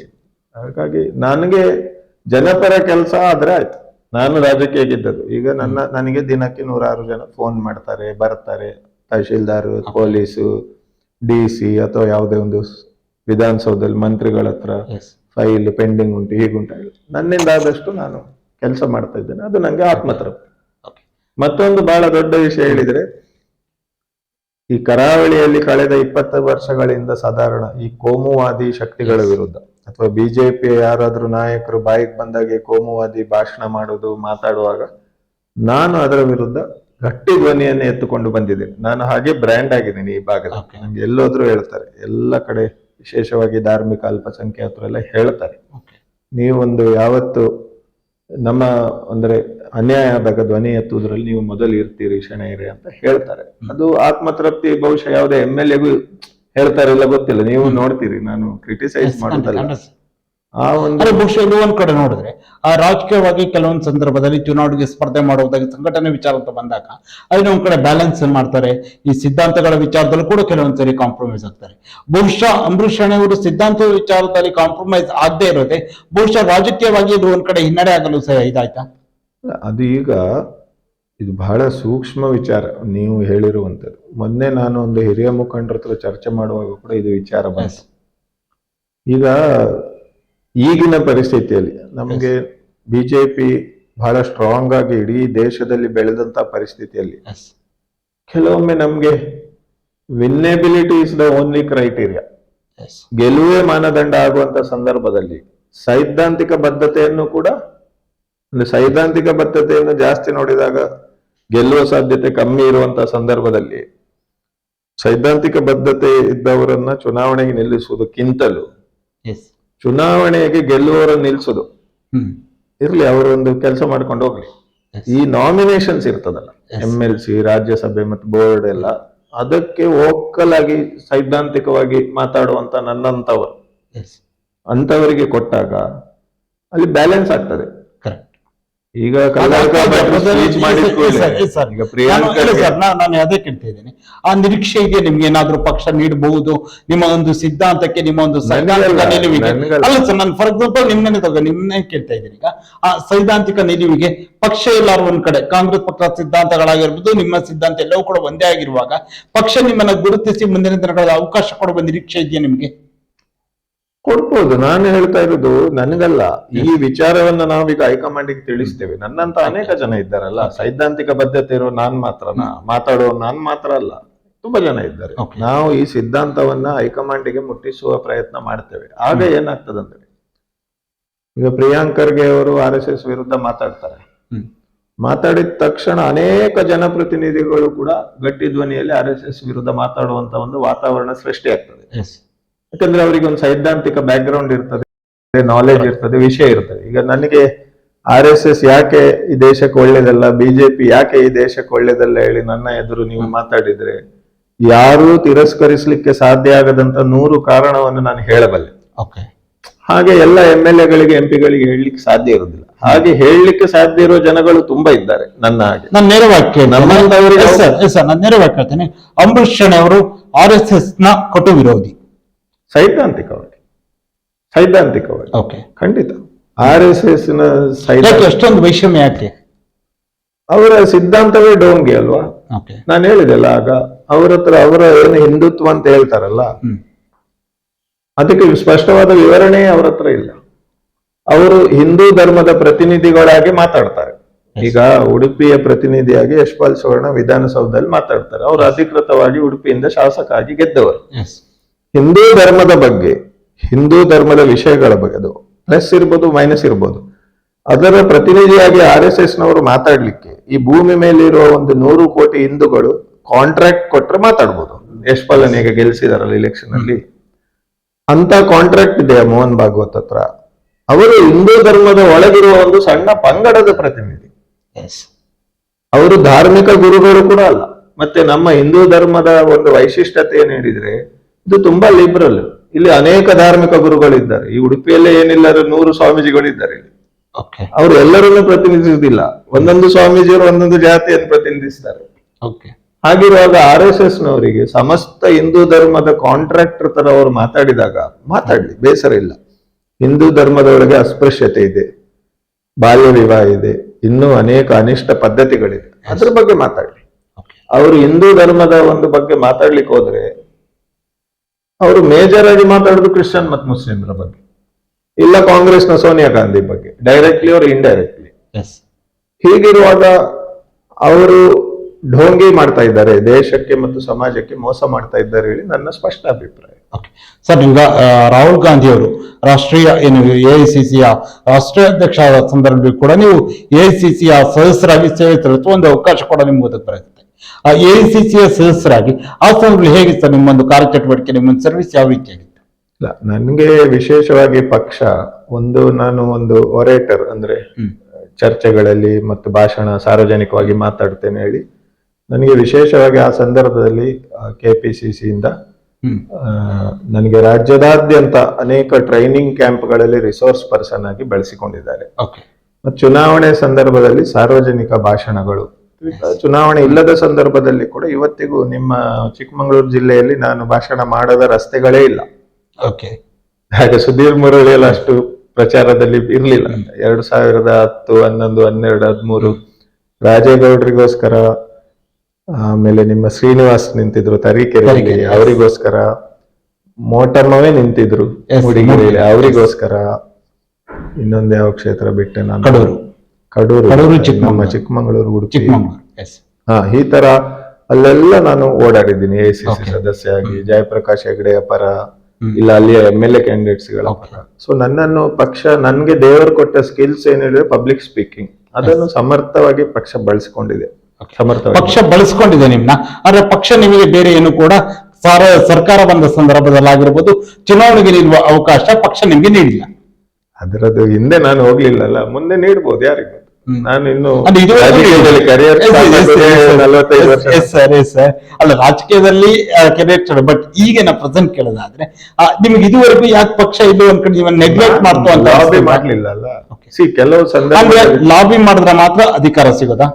ಕೆಲವು ಸಂದರ್ಭದಲ್ಲಿ ಹಾಗೆ ಆಗ್ತದೆ. ಈಗ ಮೀಡಿಯಾದ ಎದುರು ಮಾತಾಡುವಾಗ ಸ್ವಲ್ಪ ಆಲೋಚನೆ ಮಾಡಿ ಮಾತಾಡ್ಬೇಕು ನಾವು ಅಷ್ಟೇ. ಕೆಲವು ಸಂದರ್ಭಗಳು ಹಾಗೆ ಬರ್ತವೆ. ಲಾಬಿ ಅಂತ ವರ್ಡ್ ಮೇ ಬಿ ನಾನು ಯೂಸ್ ಮಾಡಿದ ತಪ್ಪಿರ್ಬೋದು, ನಾನು ಅದಕ್ಕೆ ಅರ್ಜಿ ಹಾಕುದಾಗ್ಲಿ. ಇಲ್ಲ, ಈಗ ರಾಜಕೀಯದಲ್ಲಿ ಲಾಬಿ ಅನ್ನುವಂಥದ್ದು ಪ್ರತಿಯೊಂದು ಪಕ್ಷದಲ್ಲಾಗಿರ್ಬೋದು, ಅದು ಟಿಕೆಟ್ ತರುವ ವಿಚಾರದಿಂದ ಹಿಡಿದು ಅಧಿಕಾರ ಪಡೆಯುವ ವಿಚಾರದಿಂದ ಹಿಡಿದು ಪಕ್ಷದಲ್ಲಿ ಇರುವುದಕ್ಕೂ ಕೂಡ ಲಾಬಿ ಮಾಡುವಂತದ್ದು ಸರ್ವೇ ಸಾಮಾನ್ಯ ನಡೆಯುತ್ತೆ. ಬಹುಶಃ ಅಂಬರೀಷ್ ಅಣ್ಣವರು ಲಾಬಿ ಮಾಡಿಲ್ಲ, ಅದಕ್ಕೆ ಯಾವುದೇ ಅವಕಾಶ ಸಿಕ್ಕಿಲ್ಲ. ಹೌದಾ? ಅದೇ ಕಾರಣಕ್ಕೆ ಸಿಕ್ಕಿಲ್ವ ನನ್ಗೆ ಗೊತ್ತಿಲ್ಲ. ಅಂತೂ ನನಗೆ ಪಕ್ಷ ವೇದಿಕೆಗಳನ್ನು ಕೊಟ್ಟಿದೆ. ನಾನು ಪಕ್ಷದ ಪರ ಮಾತಾಡ್ತೇನೆ ಹೇಳಿ ದೊಡ್ಡ ದೊಡ್ಡ ವೇದಿಕೆ 2000 ಮಾತ್ರ ಸೀಮಿತ ಆದ್ರ ಇರ್ಲಿ. ನಾನು ಆ ವೇದಿಕೆಗೋಸ್ಕರ ಎಷ್ಟು ಜನ ಲಾಬಿ ಮಾಡ್ತಾರೆ ಗೊತ್ತುಂಟಾ? ಅಷ್ಟೆಲ್ಲ ಸುಲಭದಲ್ಲಿ ಸಿಗುದಿಲ್ಲ. 2012ರಲ್ಲಿ ಸೋನಿಯಾ ಗಾಂಧಿ ಮಂಗಳೂರಿಗೆ ಬಂದಾಗ ಕಾರ್ಯಕರ್ತರ ಪರವಾಗಿ, ಯುವ ಕಾರ್ಯಕರ್ತರ ಪರವಾಗಿ ಭಾಷಣ ಮಾಡೋ ಅವಕಾಶ ನನ್ಗೆ ಕೊಟ್ಟಿದ್ರು ಪಕ್ಷ. ಅಂದ್ರೆ ದೊಡ್ಡ ದೊಡ್ಡ ಅವಕಾಶಗಳನ್ನು ಪಕ್ಷ ಕೊಟ್ಟಿದೆ. ನನಗೆ ಏನು ಕೊಡ್ಲಿಲ್ಲ ಅಂತ ಹೇಳಿದ್ರೆ ತಪ್ಪಾಗ್ತದೆ. ನಿರೀಕ್ಷೆ ಉಂಟು ನಿಮ್ಮ ಹಾಗೆ ನನ್ನ ಸ್ನೇಹಿತರಲ್ಲಿ, ನನ್ನ ಅಭಿಮಾನಿಗಳಲ್ಲಿ ಇನ್ನೂ ನನಗೆ ಜಾಸ್ತಿ ಅಧಿಕಾರ ಕೊಡ್ಬೇಕು, ಯಾವ್ದಾದ್ರು ಬೋರ್ಡ್ ಚೇರ್ಮನ್ ಮಾಡಬೇಕಿತ್ತು, ಅದೆಲ್ಲ ನಿರೀಕ್ಷೆ ಉಂಟು. ಬಟ್ ನನ್ನ ಕ್ಷೇತ್ರದಲ್ಲಿ ಈಗ ನಮ್ಮ ಕಡೆ ಉಡುಪಿಯಲ್ಲಿ ಎಷ್ಟು ಕಾಂಗ್ರೆಸ್ ಸ್ಟ್ರಾಂಗ್ ಇಲ್ಲ, ಸೋತಿದೆ ಎಲ್ಲ ಕಡೆ. ಆಗಿರುವಾಗ ನಮ್ಮಲ್ಲಿ ನಾವೆಲ್ಲ 4-5 MLA ಗೆಲ್ಸಿದ್ದಿದ್ರೆ ಬಹುಶಃ ನಮ್ಗೆ ಇನ್ನಷ್ಟು ಹಕ್ಕು ಬರ್ತಿತ್ತು ಅಂತದೆಲ್ಲ ಕೇಳಲಿಕ್ಕೆ. ನಮ್ಮಲ್ಲಿ ಗೆಲ್ಲಿಲ್ಲ, ನಾವು ನಮ್ಮ ಬುಡದಲ್ಲಿ ಪಕ್ಷ ಗಟ್ಟಿ ಮಾಡ್ಲಿಲ್ಲ. ಹಾಗಾಗಿ ನನಗೂ ಅಷ್ಟು ಅಥಾರಿಟಿ ಬರುದಿಲ್ಲ ಕೇಳಲಿಕ್ಕೆ. ಅದಕ್ಕೆ ನಾವು ಟ್ರೈನಿಂಗ್ ಡಿಪಾರ್ಟ್ಮೆಂಟ್ ಅನ್ನ ಸ್ಟ್ರಾಂಗ್ ಮಾಡಿ ಮೊನ್ನೆ ಒಂದು ಜಿಲ್ಲಾ ಮಟ್ಟದ 2 ದಿನದ ಟ್ರೈನಿಂಗ್ ಮಾಡಿದ್ವಿ. ಮತ್ತೆ ಬ್ಲಾಕ್ ಮಟ್ಟದ ಒಂದು ಆಯ್ತು. ಅದಕ್ಕೆ ರಾಜ್ಯದಿಂದ ದೊಡ್ಡ ದೊಡ್ಡ ರಿಸೋರ್ಸ್ ಪರ್ಸನ್ಸ್ ಗಳು ಬಂದಿದ್ರು. ನಾವು ಪಕ್ಷವನ್ನು ಮುಂದಿನ ದಿನಗಳಲ್ಲಿ ನೀವು ಮೊದಲು ಕೇಳಿದ ಹಾಗೆ ಸೈದ್ಧಾಂತಿಕವಾಗಿ ಗಟ್ಟಿ ಮಾಡುವ ಪ್ರಕ್ರಿಯೆಯಲ್ಲಿ ನಾನಿದ್ದೇನೆ. ಅದರಲ್ಲಿ ನಾಯಕತ್ವವನ್ನು ಕೂಡ ನಾನು ಕೊಡ್ತಾ ಇದ್ದೇನೆ. ಸರ್, ಅಂದ್ರೆ ಈಗ ನೇರವಾಗಿ ಕೇಳ್ತೀನಿ, ಉಡುಪಿ ಜಿಲ್ಲೆಯಲ್ಲಿ ಈಗ 5ಕ್ಕೆ 5 ವಿಧಾನಸಭಾ ಚುನಾವಣೆಯಲ್ಲಿ ಬಿಜೆಪಿ ಪಾರಪತ್ಯವನ್ನು ಸಾಧಿಸಿರುವಂತದ್ದು ಕಳೆದ 1.5-2 ದಶಕಗಳಲ್ಲಿ ನಿರಂತರವಾಗಿ ಬಿಜೆಪಿ ತನ್ನ ಪ್ರಾಬಲ್ಯವನ್ನು ಸಾಧಿಸ್ತಾ ಇದೆ. ಮುಂದೆ ಬರ್ತಿರುವಂತಹ 2028ರ ಚುನಾವಣೆಯಲ್ಲಿ ಏನಾದ್ರೂ ಬದಲಾವಣೆ ನಿರೀಕ್ಷೆ ಮಾಡಬಹುದಾ? ಒಂದು ಇದೆ, ಪಾಲಿಟಿಕ್ಸ್ ಇಸ್ ದ ಅನ್ಪ್ರಿಡಿಕ್ಟೇಬಲ್. ರಾಜಕೀಯದಷ್ಟು ಒಂದು ಅನಿರೀಕ್ಷಿತವಾದಂತಹ ಒಂದು ಕ್ಷೇತ್ರ ಬೇರೆ ಇಲ್ಲ. ಏನೂ ಆಗ್ಬೋದು, ನಾವು ಸಾಧ್ಯವೇ ಇಲ್ಲ ಅಂತ ಊಹಿಸಿದ್ದು ಆಗ್ಬೋದು. ಹಾಗಾಗಿ ಒಂದು ಎಕ್ಸಾಂಪಲ್ ಕೊಡೋದಾರೆ, ಉಡುಪಿ ಜಿಲ್ಲೆಯಲ್ಲೂ ಕೂಡ ಹಿಂದುತ್ವ ಅಸ್ತ್ರವಿದ್ದಂಥದ್ದು, ಹಿಂದುತ್ವವನ್ನು ಬಿಜೆಪಿಯವರು ಹೆಚ್ಚಿನದಾಗಿ ತಮ್ಮ ಚುನಾವಣೆಗಳಲ್ಲಿ ಅದನ್ನ ಹೆಚ್ಚು ಚಾಲ್ತಿಯಲ್ಲಿ ತರ್ತಾರೆ. ಹಾಗೆ ಚಿಕ್ಕಮಗಳೂರು ಜಿಲ್ಲೆಯಲ್ಲೂ ಕೂಡ ಹಿಂದುತ್ವದ ಅಸ್ತ್ರವನ್ನೇ ಬಿಜೆಪಿಯವರು ಬಳಸಿರುವಂತದ್ದು, ದತ್ತಪೀಠದ ವಿಚಾರಗಳನ್ನೇ ಹೆಚ್ಚಾಗಿ 5ಕ್ಕೆ 5 ವಿಧಾನಸಭಾ ಕ್ಷೇತ್ರಗಳಲ್ಲಿ 4-3 ಸತತವಾಗಿ ಗೆಲ್ತಾ ಇದ್ರು ಬಿಜೆಪಿ. ಆದ್ರೆ ಹಿಂದಿನ 2023ರ ಚುನಾವಣೆಯಲ್ಲಿ 5ಕ್ಕೆ 5 ಕ್ಷೇತ್ರವನ್ನ ಬಿಜೆಪಿ ಸೋತಿರುವಂತದ್ದು, 5 ಕ್ಷೇತ್ರಗಳನ್ನ ಕಾಂಗ್ರೆಸ್ ಗೆದ್ದಿದೆ. ಚಿಕ್ಕಮಗಳೂರು ಜಿಲ್ಲೆಯಲ್ಲಿ ಆಗಿರುವಂತದ್ದು ಉಡುಪಿ ಜಿಲ್ಲೆಯಲ್ಲಿ ಯಾಕೆ ಆಗ್ತಿಲ್ಲ? ನಾನು ಹೇಳಿದಲ್ಲ, ಇಲ್ಲಿ ಲಾಸ್ಟ್ ಟೈಮ್ ಅವ್ರು ಏನ್ ಮಾಡಿದ್ರು, ಎಲ್ಲ ಫ್ರೆಶ್ ಫೇಸ್ ಕೊಟ್ಟು ಆಂಟಿ ಇನ್ಕಂಬೆನ್ಸಿ ವರ್ಕ್ ಆಗ್ಲಿಕ್ಕೆ ಇಲ್ಲಿ ಬಿಡ್ಲಿಲ್ಲ. ರಘುಪತಿ ಭಟ್ರು ಸಿಟ್ಟಿಂಗ್ MLA ಗೆ ಟಿಕೆಟ್ ಕೊಡ್ಲಿಲ್ಲ, ಲಾಲಾಜಿ ಮೆಂಡನ್ ಸಿಟ್ಟಿಂಗ್ MLA ಗೆ ಟಿಕೆಟ್ ಕೊಡ್ಲಿಲ್ಲ, ಹಾಲಾಡಿ ಶ್ರೀನಿವಾಸ್ ಶೆಟ್ಟಿ ಸಿಟ್ಟಿಂಗ್ MLA ಗೆ ಟಿಕೆಟ್ ಕೊಡ್ಲಿಲ್ಲ, ಕಾರ್ಕಳದಲ್ಲಿ ಸುನಿಲ್ ಕುಮಾರ್ ಬಿಟ್ರೆ ಈಚೆ 4 ಬೈಂದೂರಿನಲ್ಲೂ ಕೂಡ ಟಿಕೆಟ್ ಕೊಡ್ಲಿಲ್ಲ. 4 ಜನ ಕೂಡ fresh faces. So anti incumbency factor ಇದೆ ಅಲ್ಲ, ಅದು ಕೆಲವು ಸಲ ಹಿಂದುತ್ವಗಿಂತ ದೊಡ್ಡದಾಗಿ ವರ್ಕೌಟ್ ಆಗ್ತದೆ. ಸುನಿಲ್ ಕುಮಾರ್ 2-3 ಸಾವಿರ ಹೋಟೆಲ್ ವಿನ್ ಆಗ್ತದೆ, ಬಹಳ ದೊಡ್ಡ ಅಂತರದಲ್ಲಿ ವಿನ್ ಆಗಿಲ್ಲ. ಬೇರೆ ಫ್ರೆಶ್ ಫೇಸಸ್ ಗಳು 30,000 ಅಂತರದಲ್ಲಿ ವಿನ್ ಆಗಿದ್ದಾರೆ.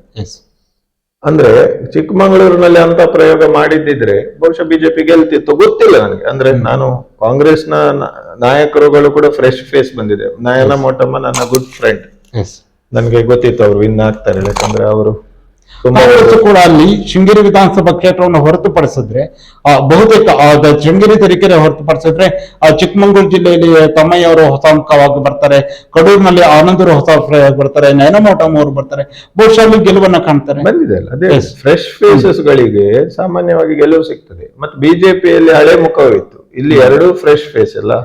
ಮತ್ತೆ ಇಲ್ಲಿ ಹಿಂದುತ್ವದ ಅಲೆ ಸ್ವಲ್ಪ ಜಾಸ್ತಿ ಉಂಟು, ಚಿಕ್ಕಮಗಳೂರಿಗಿಂತ ಜಾಸ್ತಿ. ಉಡುಪಿ ಜಿಲ್ಲೆಯಲ್ಲೂ ಕೂಡ ಫ್ರೆಶ್ ಫೇಸ್ಗಳೇ ಬರ್ತಾರೆ. ಒಂದು 2-3 ವಿಧಾನಸಭಾ ಕ್ಷೇತ್ರಗಳಿಗೆ ಹೊಸ ಮುಖಗಳು ಮೊದಲ ಬಾರಿ ಚುನಾವಣೆಗೆ ಸ್ಪರ್ಧೆಯನ್ನ ಮಾಡ್ತಾರೆ. ಅದು ಕೂಡ ಯಾಕಾಗಿಲ್ಲ?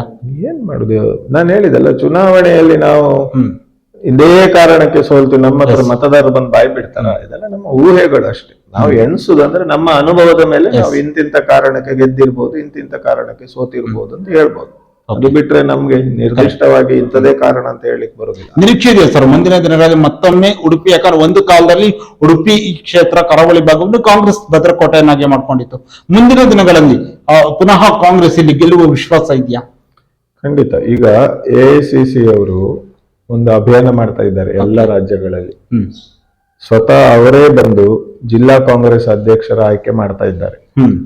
ಕರ್ನಾಟಕದಲ್ಲಿ ಅದು ನಾಡ್ದು ಏಪ್ರಿಲ್ ನಲ್ಲಿ ಪಂಚರಾಜ್ಯಗಳ ಚುನಾವಣೆ ಮುಗಿದ ಕೂಡಲೇ ಕರ್ನಾಟಕದಲ್ಲೂ ಆಗ್ತದೆ. ಆಗ ಏನಾಗ್ತದೆ, ಯಾವನೇ ಒಂದು ಹೊಸ ಸ್ಥಾನಕ್ಕೆ ಒಂದು ಅಧ್ಯಕ್ಷ ಬಂದ ತಕ್ಷಣ ಒಂದು ಹೊಸ ತಂಡ ಕಟ್ತಾರೆ, ಹೊಸ ಉರುಪು ಬರ್ತದೆ ಕಾರ್ಯಕರ್ತರಲ್ಲಿ, ಹೊಸ ಚೈತನ್ಯ ಬರ್ತದೆ. ಮತ್ತೆ ಹಿಂದಿನ ಹಾಗೆ ಯಾರನ್ನು ಅಪಾಯಿಂಟ್ ಮಾಡುವ ಪ್ರಕ್ರಿಯೆ ಅಲ್ಲ ಇದು. AICC ಅವರು ಬಂದು ಇಲ್ಲೇ ಸ್ವಲ್ಪ ದಿನ ಕ್ಯಾಂಪ್ ಮಾಡಿ ಜಿಲ್ಲೆಯ ಎಲ್ಲ ನಾಯಕರನ್ನ ಮಾತಾಡಿಸಿ ಜಿಲ್ಲಾಧ್ಯಕ್ಷರ ಆಯ್ಕೆ ಮಾಡ್ತಾರೆ. ಸೊ ಆ ಪ್ರಕ್ರಿಯೆಯಲ್ಲಿ ಉಡುಪಿಗೆ, ದಕ್ಷಿಣ ಕನ್ನಡಕ್ಕೆಲ್ಲ ಜಿಲ್ಲಾಧ್ಯಕ್ಷರು, ಕಾರ್ಯಕರ್ತರು, ವಯಸ್ಸಿದ ಜಿಲ್ಲಾಧ್ಯಕ್ಷರು ಬಂದಾಗ ಮತ್ತು ಹೊಸ ಚೈತನ್ಯ ಬಂದಾಗ ಈ MLAಗಳು ಕೂಡ ಆಗ ಹಳೆ ಮುಖಗಳಾಗಿರ್ತದೆ. ಸಿಟ್ಟಿಂಗ್ MLA ಅವರ 5 ವರ್ಷದ ಫೇಲಿಯರ್ಸ್ ಇದೆ. ಇಲ್ಲೆಲ್ಲ ಡೊಂಗಿ ಮಾಡ್ತಾರೆ, ಅನುದಾನ ಇಲ್ಲ ಹೇಳ್ತಾರೆ, ಇನ್ನೊಂದು ಮಾಡ್ತಾರೆ, ಇಲ್ಲ ತೆಗೆದು ಕಾಂಗ್ರೆಸ್ ಸರ್ಕಾರ ಆಗ್ತಾರೆ, ಇಂತೆಲ್ಲ ಮಾಡ್ತಾ ಇದ್ದಾರೆ. ಸೊ ಆ ಸಂದರ್ಭದಲ್ಲಿ ಕಾಂಗ್ರೆಸ್ ಈಗ ಮತ್ತೆ 5 ವರ್ಷ ಫ್ರೀ ಓಡಾಡಿದ ಮಹಿಳೆಯರು, ಬಸ್ಸಿನಲ್ಲಿ ಫ್ರೀ ಓಡಾಡಿದ ಮಹಿಳೆಯರು, ಪ್ರತಿ ತಿಂಗಳು 2,000 ತಕೊಂಡ ಮಹಿಳೆಯರು ಬಹುಶಃ ಒಂದು ಗ್ರಾಟಿಟ್ಯೂಡ್ ತೋರಿಸ್ಲಿಕ್ಕೆ, ಋಣ ತೀರಿಸ್ಲಿಕ್ಕೋ ಗ್ರಾಟಿಟ್ಯೂಡ್ ತೋರಿಸ್ಲಿಕ್ಕೋ ಆ ನಿರೀಕ್ಷೆ ಇದೆಯಾ ಸರ್? ಯಾಕಂದ್ರೆ ನಾವು ನೋಡಿದ್ರೆ 2023 ವಿಧಾನಸಭಾ ಚುನಾವಣೆಯಲ್ಲಿ ರಾಜ್ಯದ ಎಲ್ಲಾ ಭಾಗಗಳಲ್ಲೂ ಕೂಡ ಕಾಂಗ್ರೆಸ್ ಪಕ್ಷ ನಡೆದಂತ ಪ್ರಣಾಳಿಕೆಯಲ್ಲಿ ನೀಡಿದಂತಹ 5 ಗ್ಯಾರಂಟಿಗಳು ಬಹಳ ದೊಡ್ಡ ಮಟ್ಟದಲ್ಲಿ ಕಾಂಗ್ರೆಸ್ಗೆ ಯಶಸ್ಸನ್ನ ಸಿಗುತ್ತೆ. ಅದೇ ರೀತಿ ಉಡುಪಿ ಜಿಲ್ಲೆಯಲ್ಲಿ ಮಾತ್ರ ಅದು ಯಶಸ್ಸು ಸಿಗಲ್ಲ. ಉಡುಪಿ ಜಿಲ್ಲೆಯಲ್ಲಿ ಗ್ಯಾರಂಟಿಗಳು ಯಾವುದೇ ವರ್ಕೌಟ್ ಆಗಲ್ಲ.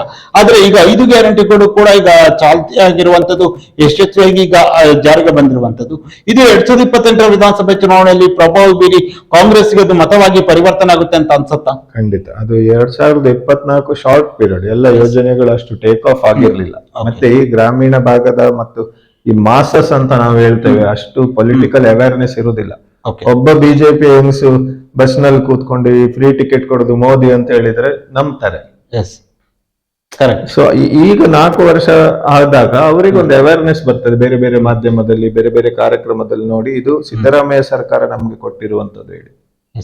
ಆ ಅವೇರ್ನೆಸ್ ಬಂದ ತಕ್ಷಣ ಗ್ರಾಟಿಟ್ಯೂಡ್, ಅಂದ್ರೆ ನಾನು ಎಂತ ಹೇಳ್ತಾರೆ, ಆಭಾರಿಯಾಗಿರ್ತೇನೆ, ನಾನು ಈ ಸರ್ಕಾರಕ್ಕೆ ನನ್ನ ಒಂದು ಆಭಾರಿತನವನ್ನು ತೋರಿಸ್ಬೇಕು ಅಂತ ಮೆಂಟಾಲಿಟಿ ಬರ್ಬೋದು.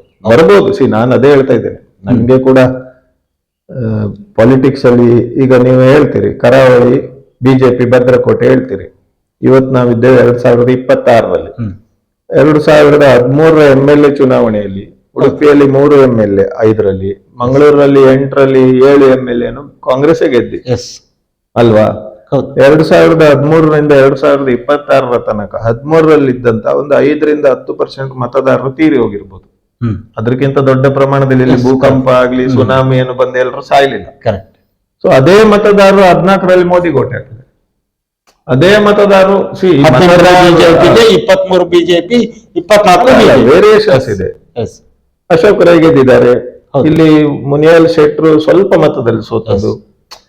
ಮತದಾರರನ್ನ ನಾವು ಟೇಕನ್ ಫಾರ್ ಗ್ರಾಂಟೆಡ್, ಇವ್ರು ನಮ್ಮವರು, ಇವ್ರು ನಮ್ಗೆ ಆಗ್ತಾರೆ ಹೇಳಿ ಬಿಜೆಪಿಯವರು ಮಾಡ್ಲಿಕ್ಕಿಲ್ಲ. ಇನ್ನೊಂದ್ ಸಣ್ಣ ಉದಾಹರಣೆ ಕೊಡ್ತೀನಿ ಇದೇ ಸಂಬಂಧ. 2004 ನೀವು ಆಗ ಎಷ್ಟು ವಯಸ್ಸು ನಂಗೆ ಗೊತ್ತಿಲ್ಲ.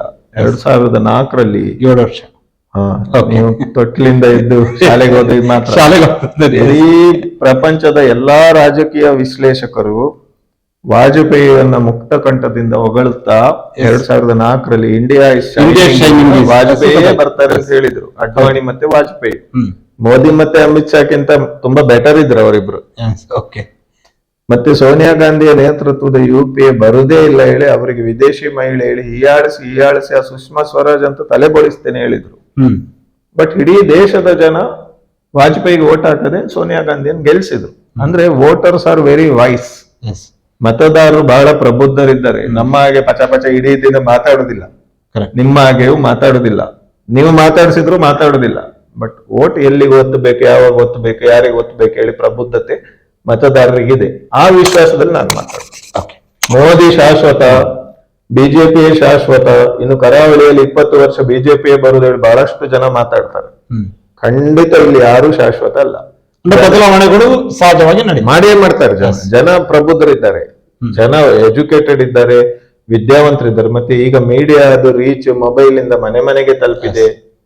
ಮೊನ್ನೆ ಕೆಲವು ದಿನಗಳಿಂದ ಅದು ರಷ್ಯಾದಿಂದ 30 ದಿನಕ್ಕೆ ಪರ್ಮಿಷನ್ ಹೇಳುವಾಗ ನನಗೆ ಕೆಲವು ಬಿಜೆಪಿಯವರೇ ಮೆಸೇಜ್ ಮಾಡಿದೆ, ನಾವು ಈ ವ್ಯಕ್ತಿಯನ್ನು ನಂಬಿ ಬಹಳ ಈಗ ಪಶ್ಚಾತ್ತಾಪ ಪಡ್ತಾ ಇದ್ದೇವೆ. ಹಾರ್ಡ್ ಕೋರ್ ಬಿಜೆಪಿಯವರು ನನ್ನೊಟ್ಟಿಗೆ ಜಗಳ ಮಾಡುವವರು, ಇಲ್ಲ ಇದು ಟೂ ಮಚ್ ಆಯ್ತು ಇವರದು, ಇಷ್ಟು ನಾವು ಗುಲಾಮಗಿರಿಗೆ ಹೋಗ್ಬಾರ್ದಿತ್ತು, ರಾಹುಲ್ ಗಾಂಧಿ ಏನೇ ಇರ್ಲಿ ಮೋದಿಗಿಂತ ಬೆಟರ್ ಅಂತ ಹೇಳುವಂತ ಪರಿಸ್ಥಿತಿ ಬರ್ತದೆ. ಇದು ಯಾವುದು ಕೂಡ ಶಾಶ್ವತ ಅಲ್ಲ. ಓಕೆ, ಅಂಬರೀಷ್ ಅವರೇ, ಈಗ ರಾಜಕೀಯವಾಗಿ ಕೆಲವೊಂದು ನಿರೀಕ್ಷೆಗಳು ಸಹಜವಾಗಿ ಇದ್ದಿರತ್ತೆ. ಒಬ್ಬ ರಾಜಕಾರಣಿಗೆ ನಿರೀಕ್ಷೆಗಳು ಸಹಜ. ಹಾಗೆ ಅಂಬರೀಷ್ ಅವರು ರಾಜಕೀಯವಾಗಿ ಏನ್ ನಿರೀಕ್ಷೆ ಇಟ್ಕೊಂಡಿದ್ದಾರೆ? ನನಗೆ ಸ್ಪೆಸಿಫಿಕ್ ಆಗಿ ನಿರ್ದಿಷ್ಟವಾಗಿ ಇದೇ ನಿರೀಕ್ಷೆ ಅದೇ ನಿರೀಕ್ಷೆ ಅಂತಿಲ್ಲ. ಅಂತೂ ನಾನು ಸೇವೆ ಸಲ್ಲಿಸುವಂತ ಪಕ್ಷ ಅಧಿಕಾರಕ್ಕೆ ಬರಬೇಕು, ಅಧಿಕಾರದಲ್ಲಿ ಇರಬೇಕು. ಮತ್ತೆ ಆ ಒಂದು ವೈಯಕ್ತಿಕವಾಗಿ ಏನ್ ನಿರೀಕ್ಷೆ ಇದೆ? ವೈಯಕ್ತಿಕವಾಗಿ ಅದೇ ನಿರೀಕ್ಷೆ. ನಾನು ಸೇವೆ ಸಲ್ಲಿಸುವ ಪಕ್ಷದ ಶಾಸಕರು ಗೆಲ್ಬೇಕು, ಅಧಿಕಾರಕ್ಕೆ ಬರಬೇಕು, ಮತ್ತು ಜನರಿಗೆ ಒಳ್ಳೆ ಆಗುವಂತ ಕಾನೂನುಗಳನ್ನು ಅವ್ರು ತರಬೇಕು. ಅದರಲ್ಲಿ ನಾನು ಒಂದು ಭಾಗ ಆಗಿ ಕೆಲಸ ಮಾಡ್ತಾ ಇದ್ದೀನಿ. ನಿಮ್ಗೆ ಈಗ ಬೇರೆಯವರಿಗೆ ಎಲ್ಲ ರಾಜಕಾರಣಿಗಳು ಸಹಜವಾಗಿದ್ದಿರತ್ತೆ, ಹೌದು ನಾವು ವಿಧಾನಸಭೆ ಚುನಾವಣೆಗೆ ಸ್ಪರ್ಧೆ ಮಾಡಬೇಕು, ಗೆಲುವನ್ನ ಕಾಣಬೇಕು, ವಿಧಾನಸಭೆಯ ಮೆಟ್ಟಿಲನ್ನು ಹತ್ತಬೇಕು ಅನ್ನೋ ನಿರೀಕ್ಷೆಗಳು ಇರುತ್ತೆ. ಹಾಗೆ ಅಂಬರೀಷ್ ಅವ್ರಿಗೂ ಕೂಡ, ಯಾಕಂದ್ರೆ ನಿಮ್ಮ ಜೊತೆ ಇದ್ದ ಸ್ನೇಹಿತರುಗಳು ಶಾಸಕರಾಗಿ ಸಚಿವರಾಗಿದ್ದಾರೆ, ನಿಮಗೂ ಕೂಡ ಆ ನಿರೀಕ್ಷೆಗಳು ಏನಾರಿದ್ಯಾ? ನನ್ಗೆ ಅಂತದ ಏನು ವಿಶೇಷ ನಿರೀಕ್ಷೆ ಇಲ್ಲ. ನಾನು ಹೇಗಂದ್ರೆ ನನ್ನದೊಂದು ತತ್ವ ಮುಂಚೆಯಿಂದಲೂ, ನಮ್ಗೆ ಏನು ಯೋಗ್ಯತೆ ಇದೆ, ಯೋಗ ಇದೆ, ಅದು ದೇವರು ನಮ್ಗೆ ಕೊಡ್ತಾರೆ.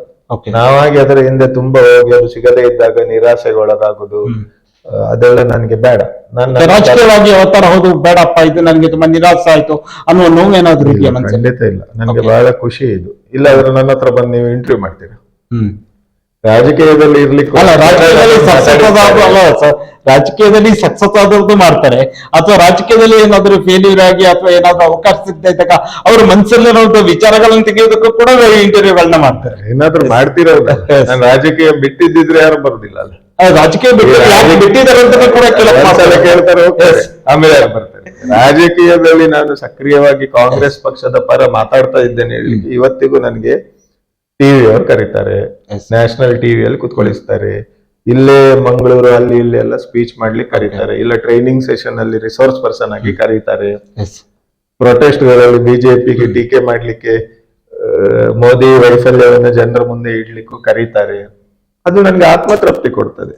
ನಾನು ಒಂದು ಪ್ರೈವೇಟ್ ಲೈಫ್ ಮಾಡಿದ್ದಿದ್ರೆ ಬೇರೆ ಇತ್ತು. ನಾನು ಸಾರ್ವಜನಿಕ ಜೀವ, ಈಗ ನಾನು ಒಂದು ಹಿಂದೆ ತಿರುಗಿ ನೋಡಿದಾಗ ಜೀವನದಲ್ಲಿ ಏನೇನ್ ಮಾಡಿದ್ದೇನೆ ಹೇಳಿದ್ರೆ ಇಂಥದೆಲ್ಲ ಕೆಲಸ ಮಾಡಿದ್ದೇನೆ ಎಂಬುವಂಥದ್ದು ನನಗೆ ಒಂದು ಸ್ಫೂರ್ತಿ ಜೀವನಕ್ಕೆ. ಓಕೆ ಸರ್, ಅದರ ಜೊತೆ ನೀವು ರಾಜ್ಯದ ಇನ್ನು ನೀತಿ ಸಂಶೋಧನಾ ಆಯೋಗ ಘಟಕದ ಕೋಆರ್ಡಿನೇಟರ್, ಕೆಪಿಸಿಸಿ ಕೋಆರ್ಡಿನೇಟರ್ ಆಗಿ ಕೂಡ ಸೇವೆಯನ್ನು ಸಲ್ಲಿಸ್ತಿರುವಂತದ್ದು. ಅದು ಕುರಿತಾಗಿ ಹೇಗೆ ನಡೀತಿದೆ ಅಲ್ಲಿನ ಒಂದು ಕಾರ್ಯಚಟುವಟಿಕೆ? ಅದು ಆಕ್ಚುಲಿ ಮುಂಚೆ ಕಾಂಗ್ರೆಸ್ ನಲ್ಲಿ ಯೂತ್ ಕಾಂಗ್ರೆಸ್, ಮಹಿಳಾ ಕಾಂಗ್ರೆಸ್, NSU, ಸೇವಾದಳ 4 ಫ್ರಂಟಲ್ ಆರ್ಗನೈಸೇಷನ್ ಇತ್ತು. ಆಮೇಲೆ ಬೇರೆ ಎಲ್ಲ ಕಾರ್ಮಿಕ ಘಟಕ, ರಾಜೀವ್ ಗಾಂಧಿ ಪಂಚಾಯತ್, ಅದೆಲ್ಲ ಇದ್ದ ತುಂಬಾ ಘಟಕಗಳೆಲ್ಲ ಬಂದಿದೆ. ಹಾಗೆ ಇದು ಒಂದು 2-3 ವರ್ಷ ಆಗಿರ್ಬೋದು ಬಹುಶಃ. ಇದೊಂದು ಹೊಸ ಘಟಕ. ಕಾಂಗ್ರೆಸ್ ಪಕ್ಷದ ನೀತಿಗಳು ಹೇಗಿರ್ಬೇಕು, ಸರ್ಕಾರದ ನೀತಿಗಳು ಹೇಗಿರ್ಬೇಕು ಅದನ್ನ ತಯಾರು ಮಾಡುವಂಥದ್ದು, ಮತ್ತೆ ಅದಕ್ಕೋಸ್ಕರ ಬೇಕಾದಂತ ಸಂಶೋಧನೆಗಳನ್ನು ಮಾಡುವಂಥದ್ದು. ಈಗ ಕರಾವಳಿಯಲ್ಲಿ ಯಾಕೆ ಕಾಂಗ್ರೆಸ್ ಹೀಗೆ, ಮಲೆನಾಡಲ್ಲಿ ಯಾಕೆ ಹಾಗೆ, ಇನ್ನೇನೋ ಈ ತರ ಎಲ್ಲ ಸಂಶೋಧನೆಗಳು. ಅದ್ರ ಜೊತೆಗೆ ಕಾರ್ಯಕರ್ತರಿಗೆ ಉತ್ತಮವಾದಂತಹ ತರಬೇತಿಯನ್ನು ನೀಡುವಂಥದ್ದು. ಈಗ RSS BJP ಇಷ್ಟು ಬೆಳಿಲಿಕ್ಕೆ ಕಾರಣ ಈ ತರಬೇತಿ ಎಂಬುವಂಥದ್ದನ್ನ ಅವರು ಬಹಳ ಅಗ್ರೆಸಿವ್ ಆಗಿ ಮಾಡಿದ್ದಾರೆ. ಬೈಟಕ್ ಅಂತ ಹೇಳ್ತಾರೆ ಅವರು. ಮತ್ತೆ ಎಂತದು ಅವರದ OTC ಅಂತೆಲ್ಲ ಉಂಟು, ಅವರದೆಲ್ಲ ಎಂತದ ಕ್ಯಾಂಪ್ ಎಲ್ಲ ತುಂಬಾ ಉಂಟು. ಕಾಂಗ್ರೆಸ್ ಅಲ್ಲಿ ಅಂತ ಕಲ್ಚರ್ ಇರಲಿಲ್ಲ. ಇದಕ್ಕೆ ರಾಷ್ಟ್ರ ಮಟ್ಟದ ಘಟಕ ಇದು. ರಾಷ್ಟ್ರ ಮಟ್ಟದಲ್ಲಿ ಅಧ್ಯಕ್ಷರು ಇದ್ದಾರೆ. ಅಂದ್ರೆ ಬಿಜೆಪಿ ಪಕ್ಷವನ್ನ ನೋಡಿ ಕಾಂಗ್ರೆಸ್ ಪಕ್ಷ ಕಲ್ತ್ಕೊಳ್ತಾ ಇದೆಯಾ? ಬಿಜೆಪಿ ಪಕ್ಷವನ್ನ ನೋಡಿ ಅಲ್ಲ, ಕಾಂಗ್ರೆಸ್ ಪಕ್ಷ ಕೂಡ ಮಾಡ್ಬೇಕು. ಯಾವುದೇ ಸಂಘಟನೆ ಅವರು ಪಕ್ಷದ ಪ್ರಾಥಮಿಕ ಕರ್ತವ್ಯ ಏನು, ಪಕ್ಷದ ವಿಚಾರಗಳನ್ನ ಜನರಿಗೆ ತಿಳಿಸುವಂಥದ್ದು. ಖಾಲಿ ಆಡಳಿತ ಮಾಡ್ತಾ ಹೋಗುದಾ? ರಾಜಕೀಯದಲ್ಲಿರುವವರು ಯಾವ ಪಕ್ಷವು ಯಾವ ವ್ಯಕ್ತಿಯು ಅಜ್ಞಾತವಾಗಿ ಇರಬಾರ್ದು. ಇವತ್ತು ನನ್ನನ್ನು ನೀವು ಹುಡುಕಿ ಬರ್ಲಿಕ್ಕೆ ಕಾರಣ ನಾನು ಮಾಡಿದ ಕೆಲಸಗಳು. ನೀವೆಲ್ಲರೂ ಶೃಂಗೇರಿಯಿಂದ ಬಂದಿದ್ದೀರಂತೆ. ಹಾಗೆ ನಮ್ಮ ಪಕ್ಷದ ಮಾಡಿದ ಸಾಧನೆಗಳನ್ನ, ನಮ್ಮ ಪಕ್ಷದ ನಿಲುವುಗಳನ್ನ, ನಮ್ಮ ಪಕ್ಷದ ವಿಚಾರಗಳನ್ನ ಕಾರ್ಯಕರ್ತರಿಗೆ ನಾವು ಹೇಳಿದ್ರೆ ಅವರು ಸಮರ್ಪಕವಾಗಿ ಪರಿಣಾಮಕಾರಿಯಾಗಿ ಜನರಿಗೆ ಮುಟ್ಟಿಸ್ತಾರೆ. ಅದು ನಮ್ಮ ಕರ್ತವ್ಯ. ಅದು ಬಿಜೆಪಿ ಅದು ಕರ್ತವ್ಯ, ಅದು ಎಲ್ಲ ರಾಜಕೀಯ ಪಕ್ಷದ ಕರ್ತವ್ಯ. ಅದು ಅವರು ಅದನ್ನು ಮಾಡ್ತಿದ್ರು. ಯಾಕಂದ್ರೆ ಅವರು ಅಧಿಕಾರದಲ್ಲಿ ಇರ್ಲಿಲ್ಲ ಅಲ್ಲ, ಅವರಿಗೆ ಅಧಿಕಾರಕ್ಕೆ ಬರ್ಬೇಕು ಹೇಳಿ ನಮ್ಗಿಂತ 100 ಪಟ್ಟು ಒಂದು ಛಲ ಇತ್ತು. ನಮ್ಮಲ್ಲಿ ಏನಾಗಿತ್ತು, ಅಧಿಕಾರದಲ್ಲಿ ಇದ್ದು ಒಂದು ವರ್ಗದ ಸೀನಿಯರ್ ಮೋಸ್ಟ್ ಮುಖಂಡರುಗಳಿಗೆ ಆ ಒಂದು ಛಲ ಇರ್ತದಲ್ಲ, ಅದು ಇರ್ಲಿಲ್ಲ. ನಾನು ಪ್ರಾಮಾಣಿಕವಾಗಿ ಹೇಳುದು, ಅವರ ತಪ್ಪು ಅಂತ ಹೇಳಿ ನಾಳೆ ಒಂದು 20 ವರ್ಷ ಅಧಿಕಾರ ಸಿಕ್ಕಿದ್ರೆ ನಾವು ಹಾಗೆ ಆಗ್ತೇವ ಗೊತ್ತಿಲ್ಲ. ನಮ್ಗೆ ಇದೆ ಅಧಿಕಾರದ ಆಸೆ ಉಂಟು. ಈಗ ಅಂದ್ರೆ ನಾವು ರಾಜಕೀಯ ಸೇರಿದ್ಮೇಲೆ ಸೋಲನ್ನೇ ಜಾಸ್ತಿ ನೋಡಿದ್ದು. ಈ ಕೌಂಟಿಂಗ್ ಸೆಂಟರ್ ಇಂದ ಲಾಸ್ಟ್ ಕಲ್ಲು ಬೀಳ್ತದೆ ಎದುರು ಹೊರಗೆ ಬರುದು. ಅಂದ್ರೆ ಅಂತ ವಾತಾವರಣದಲ್ಲಿ ಇಲ್ಲಿ ಬಿಜೆಪಿ ಗೆದ್ದಾಗ ಅಂತ ಆರ್ಭಟ ಇರ್ತದೆ. ಬಟ್ ನನಗೆ ವೈಯಕ್ತಿಕವಾಗಿ ರೆಸ್ಪೆಕ್ಟ್ ಕೊಡ್ತಾರೆ, ಅದು ಬೇರೆ ವಿಷಯ. ಹಾಗಾಗಿ ಬಿಜೆಪಿಯಿಂದ ನಾವು ಕಲಿಯುವಂಥದ್ದು ಏನೂ ಇಲ್ಲ. ಬಿಜೆಪಿಯ ಸಿದ್ಧಾಂತವನ್ನು ನಾವು ಒಪ್ಪೋದೂ ಇಲ್ಲ. ಬಿಜೆಪಿಯ ಯಾವ ಒಂದು ನಾಯಕ ಕೂಡ ಸಾಚ ಆಗ್ಲಿ ಅಂದ್ರೆ ಕೆಲವರು ಹೇಳ್ತಾರೆ ನಾನು ಬಿಜೆಪಿಯಲ್ಲಿ ಇದ್ರು ಸಜ್ಜನ ಹೇಳಿ, ನಾವು ಒಪ್ಪೋದೇ ಇಲ್ಲ. ಅದು ಅವರದ್ದು ವೈಯಕ್ತಿಕ ದ್ವೇಷ ಇಲ್ಲ. ಅವರೊಟ್ಟಿಗೆ ಚಹಾ ಕುಡಿತೇವೆ ಬೇಕಾದ್ರೆ, ಏನ್ ಸಮಸ್ಯೆ ಇಲ್ಲ. ಬಟ್ ಅವರ ಸಿದ್ಧಾಂತವನ್ನ, RSS ನ ಸಿದ್ಧಾಂತವನ್ನ ನಾವು ವಿರೋಧಿಸ್ತೇವೆ. ನನ್ನ ಹಾಗೆ ತುಂಬಾ ಜನ ಇದ್ದಾರೆ ಕಾಂಗ್ರೆಸ್. ಸರ್, ಇದುವರೆಗೂ ಈ ಒಂದು ಸಂದರ್ಶನದಲ್ಲಿ ಭಾಗವಹಿಸಿ ನೀವು ಯುವ ಕಾಂಗ್ರೆಸ್ನಿಂದ ಬೆಳೆದು ಬಂದ ವಿಚಾರ ಆಗಿರ್ಬೋದು, ಯುವ ಕಾಂಗ್ರೆಸ್ ನಲ್ಲಿ ನೀವು ಯಾವ ರೀತಿಯ ಸಂಘಟನೆಯನ್ನ ಮಾಡಿದ್ರಿ, ಜೊತೆಯಲ್ಲಿ AICC ಸದಸ್ಯರಾಗಿ ನಿಮ್ಮ ಒಂದು ಸೇವೆ ಆಗಿರ್ಬೋದು, AICC ಸದಸ್ಯರಾಗಿ ರಾಹುಲ್ ಗಾಂಧಿ ಅವರ ಜೊತೆ ನೀವು ಮಾಡಿದ ಪಕ್ಷ ಸಂಘಟನೆ ವಿಚಾರಗಳಾಗಿರ್ಬೋದು, ಜೊತೆಯಲ್ಲಿ ನಿರಂತರವಾಗಿ ಕಾಂಗ್ರೆಸ್ ಪಕ್ಷದ ಕಳೆದ 2 ದಶಕಗಳಿಂದ ನೀವು ತೊಡಗಿಸಿಕೊಂಡಿದ್ದ ವಿಚಾರಗಳಾಗಿರ್ಬೋದು, ಉಡುಪಿ ಜಿಲ್ಲೆಯಲ್ಲಿ ಕಾಂಗ್ರೆಸ್ ಪಕ್ಷಕ್ಕೆ ಯಾಕೆ ಹಿನ್ನಡೆ ಆಗ್ತಾ ಇದೆ, ಇಲ್ಲಿ ಮುಂದಿನ ದಿನಗಳಲ್ಲಿ ಯಾವ ರೀತಿಯ ಸಂಘಟನೆಯನ್ನ ಮಾಡಬೇಕು, ಇಲ್ಲಿ ಕಾಂಗ್ರೆಸ್ ಪಕ್ಷವನ್ನು ಗೆಲ್ಲಿಸುವ ನಿಟ್ಟಿನಲ್ಲಿ ಹೇಗೆ ಸಂಘಟಿತರಾಗಬೇಕು, ಕಾರ್ಯಕರ್ತರಿಗೆ ತಲುಪುವ ವಿಚಾರಗಳಾಗಿರ್ಬೋದು, ಜೊತೆಲಿ ನಿಮ್ಮ ಸರ್ಕಾರದ ಇನ್ನು ಜಾರಿಗೆ ತಂದಿರುವ ಪಂಚ ಗ್ಯಾರಂಟಿಗಳ ಯೋಜನೆ ಆಗಿರ್ಬೋದು, ಎಲ್ಲ ವಿಚಾರಗಳ ಕುರಿತಾಗಿ ಸುದೀರ್ಘವಾದ ಚರ್ಚೆಯಲ್ಲಿ ಭಾಗವಹಿಸಿದ್ದಕ್ಕಾಗಿ ನಮ್ಮ ಸೇರಿ ಸಮಾಚಾರ ತಂಡದ ವತಿಯಿಂದ ನಿಮಗೆ ಹೃತ್ಪೂರ್ವಕ ಧನ್ಯವಾದ. Thank you. ನೋಡಿದ್ರಲ್ಲ ವೀಕ್ಷಕರೇ, ಇದು AICCಯ ಮಾಜಿ ಸದಸ್ಯರು, ಕಾಂಗ್ರೆಸ್ ಪಕ್ಷದ ಮುಖಂಡರು, ಅತ್ಯಂತ ಗಟ್ಟಿ ಧ್ವನಿಯಲ್ಲಿ ಸೆಕ್ಯುಲರಿಸಂ ಸಿದ್ಧಾಂತವನ್ನ ಪ್ರತಿಪಾದಿಸುವಂತಹ ಶ್ರೀಯುತ ಅಮೃತ್ ಶೆಣೈ ಪಿ ಇವರ ಜೊತೆಗಿನ ವಿಶೇಷ ಸಂದರ್ಶನ. ಮುಂದಿನ ವಾರ ಇನ್ನೊಬ್ಬ ವಿಶೇಷ ಅತಿಥಿಯ ಜೊತೆ ನಿಮ್ಮ ಮುಂದೆ ಬರುತ್ತೇನೆ. ನಮಸ್ಕಾರ.